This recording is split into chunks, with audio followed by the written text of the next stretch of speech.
Our emotional intelligence grows with age. Our wisdom can grow with age. How much we care about social relationships grows with age. Our ability to, what other people think, grows with age.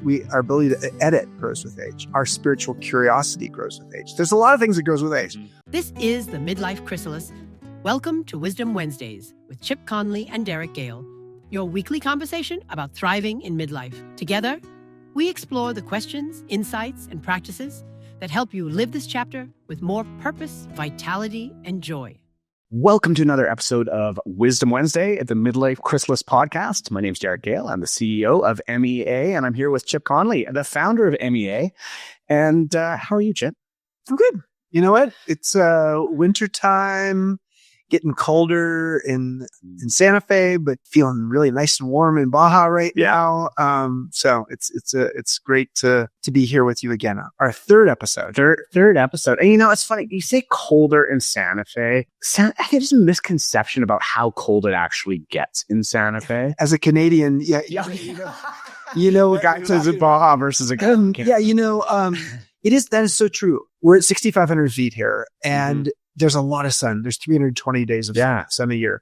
So we do get our snow. And when we get snow, it's really quite beautiful in the desert, the high desert, because we get such direct sunlight and we're at that elevation. It often feels about 20 degrees warmer than what the temperature shows. Yeah. And we don't get a ton of wind in the winter. We do get some wind in the spring, but we don't get a lot of wind. And so it might say it's 30 degrees outside, but it feels 50. And like yesterday, oh my gosh, it was beautiful. Beautiful. It was so gorgeous. And I actually really have grown to love winters in Santa Fe. And for those who ski and snowboard, you know, you literally have a ski resort that's just 15 minutes from Santa Fe. Yeah, ski Santa Fe. On the way is 10,000 waves. That's the waves, And so you can go up there and ski or snowboard, and then go do a communal bathing, you know, in hot springs.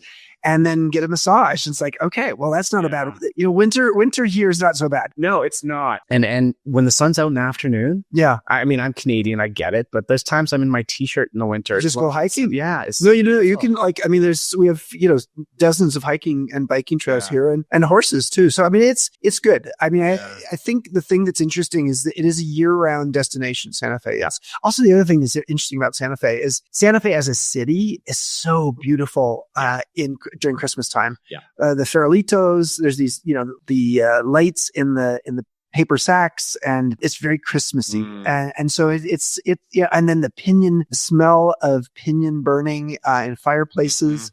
It's the epitome. You know, the West Coast doesn't have that sense that the East Coast sort of has, especially the Northeast, of like, you know, winter, the chill and all that. Yeah. So you get the chill here and you get that East Coast thing, but you also have the beauty of the West, which is wide open spaces, wide, big skies. So, okay, enough on Santa Fe. 100%. But we got to dispel those myths. Yes. Speaking of dispelling myths, let's talk about midlife today. Yeah. Let's do it. And so you wrote a book, Learning to Love Midlife. Yeah. And 12 reasons why, you know, life gets better with age. Yes. And let's dig into one of those. Well, so the subtitle of the book really speaks to it. Yeah. So the subtitle of the book is the idea of 12 reasons why life gets better with age, because at MEA, we have a pro-aging point of view as opposed to an anti-aging point of view. I mean, it's nothing wrong with anti-aging products. It's just that they dominate the marketplace. And there's but it's all fear-based too. It is fear-based and frankly, ego-based, mostly oriented toward women, like a lot of them are, and, you know, making people feel badly about their natural process of aging. So what I really wanted to do with the book, was to outline, you know, what is the research that shows what gets better with age. Yeah. And I think it's important to know this because the U-curve of happiness research shows that after age 50, after a low point in life satisfaction around 45 to 50, we get happier with each decade after age 50. So if I were to pick one, I think it's number 12 on my list. So it's maybe the most abstract and subtle. And it's the idea that as we grow old, we also grow whole. And so let me explain this one to you. First of all, let me explain some of the other ones too. Our emotional intelligence grows with age. Our wisdom can grow with age. How much we care about social relationships grows with age. Our ability to not give an F, not give a fuck about what other people think grows with age. Our ability to edit grows with age. Yeah. Our spiritual curiosity grows with age. There's a lot of things that grows with age. But this one's the most abstract, I think, of the 12. And it's the one that really speaks to me, which is the idea that as we get older, we learn how to integrate who we are. When we're young, we're compartmentalized. Not everybody, but most people, you have your work life, you have your personal life. The friends from high school are different than the friends from college. And you package yourself and you often conform to what the world's expecting of you. As we get older, and I like to use this example, there's a woman I know, and she's 85 years old, and she's got steely gray hair that's quite beautiful and almost transparent blue eyes. When I look at this woman and she looks at me, my God, is she present? Similar to when you see a baby. When you see a baby, like who's like intense. There's an intense presence that a baby has staring at you.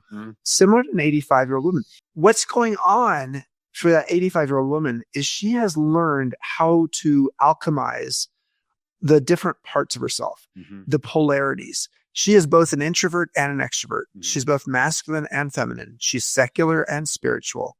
She's curious and wise. She has gravitas, depth, and she knows when levity, laughter is needed. She has yin, she has yang. So one of the things we get better at as we get older is we learn how to grow whole. Now, Erik Erikson, the developmental psychologist, studied humans and human life development, and he showed that there were 8 life stages, and number 7 and number 8 were the 2 that were most relevant to midlife and later. But the 8th life stage, he said, was integrity versus despair. When I first saw that, when I was doing my psychology research studying midlife, I thought integrity, you just become more truthful, more ethical. But that's not what he meant. What he meant is you learn how to integrate into a whole all of the parts of yourself. And so what we get better at as we get older is we get better at being authentically who we are with all of our disparate parts and bringing them together in a way that they're integrated in a whole. And so that's a very subtle kind of thing about, but it's huge. It's very important because it's part of the reason why that U curve of happiness is relevant. Because as you get older, you just feel more of who you are. And you feel more comfortable with the fact that you are both an extrovert and an introvert and that you have masculine qualities. My father, as you know, you've met my dad. Have you met my dad? Okay, you're going to meet him at some point. My dad's 88. My mom's 87. You know, my dad was a Marine captain in the reserves. Pretty hardcore macho dude. Favorite actor was John Wayne. As my dad's gotten older, he's softened a lot. And he likes to say that he's become a Buddhist and and he cries more easily. So in many ways, he's taken on some feminine qualities. On the other hand, my mom, very feminine. She would always muzzle herself. My dad was the extrovert. My mom was the introvert. My dad would just sort of like, everybody noticed my dad. My mom was sort of in the background. My mom, as she's gotten older, she's just like, she does not hold back. She just says what's on her mind with unvarnished insight. And sometimes it's going to actually scare someone what she says. So she's much more direct. So in some ways she's become, in traditional terms, more masculine. And so they're, to me, 2 people that are doing exactly this. And it's partly because they have the liberty to do so. My father would not have felt comfortable crying in public 40 years ago, because he had to be the strong father, the provider and the Marine captain. But at some point, as you get older, you learn how to let go of what the world's expecting of you. And you actually just show up with what's real inside of you. That's fat. That hits so hard. I mean, the father story there, my father was a police officer, detective, sniper on the SWAT team. And now he's in his 70s and I'm watching him. Is it softening a little bit? Totally softening. Wow. Interesting. Totally softening. So again, the frame here is Learning to Love Midlife, my book, 12 Reasons Why Life Gets Better with Age. So who knew that's something that we get better at as we get older, is the idea of learning how to be both curious and wise. I like the one of gravitas and levity, to know when does a conversation require some depth and when does it actually require some laughter. And you get older. As you get older, you have the intuition of what's needed, and you have maybe the skill set of being able to provide both. I love the fact that as you get older, there's all kinds of things that get better. Although let's be honest, that Hallmark cards, if you go and buy a card for 40-year-olds starting at age 40, they're going to make fun of they're going to make fun of all of the things that get worse with age. Just as you get comfortable in your own skin, it starts to sag. Our short-term memory, our senior moments. But the reality is that there's all these things that get better with age. And part of the reason I started MEA was because I lost 5 friends to suicide in midlife. And I really wanted my friends to see that, life gets better with age. In my late 40s, I struggled. I went through a really hard time. I got to the other side of it. And then I went into my 50s and I had the best decade of my life. And so I was like, wow, that's so weird. Why don't people know about this? And then I found this U-curve of happiness. Oh, wow. Okay. There's data on this. It's not just me. So that's part of the reason MEA exists is because how do we help people to acquaint themselves with these 12 reasons? And there's even a quiz that we'll put in the show notes. It's the Midlife Checkup quiz that allows a person to take the quiz and see which of these 12 reasons most resonates with you and which least resonates with you. For me, the one that most resonates is the fact that as we get older, we understand ourselves better. We understand our life narrative and who we are and why we're here. Mark Twain famously said, there are 2 most important days in life: the day you were born and the day you figured out why. And the day you figured out why, it doesn't necessarily happen at age 10. It might happen at age 50. So that's what I've got. I think that's one of the 12 that I most resonate with. The one I least resonate with, but I very much appreciate, is the idea that as we get older, we have more time affluence. You might have missed the mark on that one. The truth is that I can do that. I am on vacation. I know how to have time affluence, which basically means you just have time and space to just be. But because I'm a bit of a whirling dervish and I have so many things I have to do that, this is why on Sundays I have my Sabbath, and I make sure that I try to have some space in my life. Because if you overfill your life, it's hard for epiphanies to arrive. But that's the one I'm least good at. So I think people should take the Midlife Checkup quiz to see which one resonates with them the most and which one least resonates with them. I don't think you'd want time affluence. You would find a way to fill it. You're just wired that way. Well, the thing is that here's the weird irony. When I create space in my life, I'm a bit of a conduit, and something comes through me and I channel something. It's like, oh, here's Golden Girls homes. I think we need to do Golden Girls homes. And that becomes the new thing. So my challenge is that I'm a real channel for my callings. And if you don't listen to a calling, the phone will keep ringing and you just try to distract yourself from it. So that's just how I'm wired. Other people are wired differently. So I'm not the model for individual. I'm not the model for everybody. I mean, for myself, I'm starting to get time affluence because I've got a son that's going to go off to university. Our son, right? We're the empty nesters. That's definitely more time affluence. I will fill it as well. It's a fascinating thing though, listening to this, thing that you just really said. And I'm bottom of the U-curve of happiness, right? You are 49. I know. And I feel like, wow, I found this MEA thing at the perfect time because it's giving me such great insights. But what you said about, your different identities, that's, if I look back on my life as a, almost 50-year-old male, it's always been fitting into these different identities. And I can start to feel that now happening where, okay, no, I don't have to be all these different people and bringing it into one. And what you said there really resonates, and it's something I look forward to. I get so much of life is learning how to be conscious about what's going on underneath the surface. And Carl Jung, the psychologist, is a very important influence in our MEA programming. And, he said, what remains unconscious has control over you. And so being conscious about the identities, being conscious about your own ageism, being conscious about, what gets better with life is really important. And so like an experiment, one of the things I would suggest people consider doing as a result of this episode is think about who's the collection of people. It could be just one friend or a spouse, or it could be a group of people.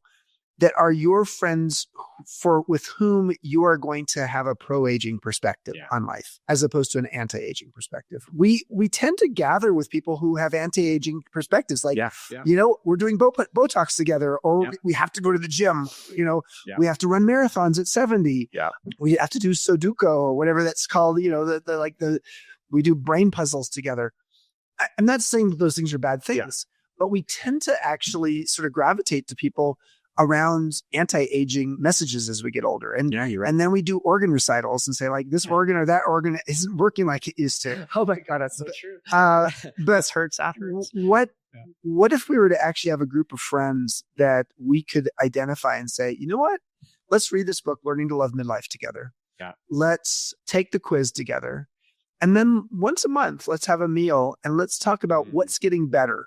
Like, what in my life is getting better with age, as opposed to, what's not getting better. Yeah. I think in our next episode next week, we're going to talk a little bit about Becca Levy's work and how you shift your mindset. Yeah. Because the process of shifting your mindset is such a fundamental part of living a good, healthy, longer life. Beautiful.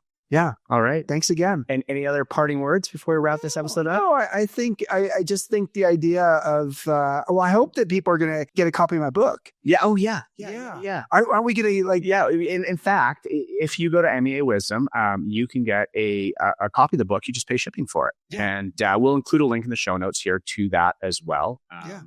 And that book's been a game changer for so many people. Yeah, it has. It's exciting to just see how many people give it to their friends. It's a book that you read and then you say, like, okay, I know 2 friends who need to read this as well. Yeah. Fantastic. All right. Thank you. All right, everybody. Again, if you like what you heard, please leave us a rating review. That fuels us for future episodes. And on that note, thanks, Chip. We'll see everybody else in the next episode. Thank you, Derek.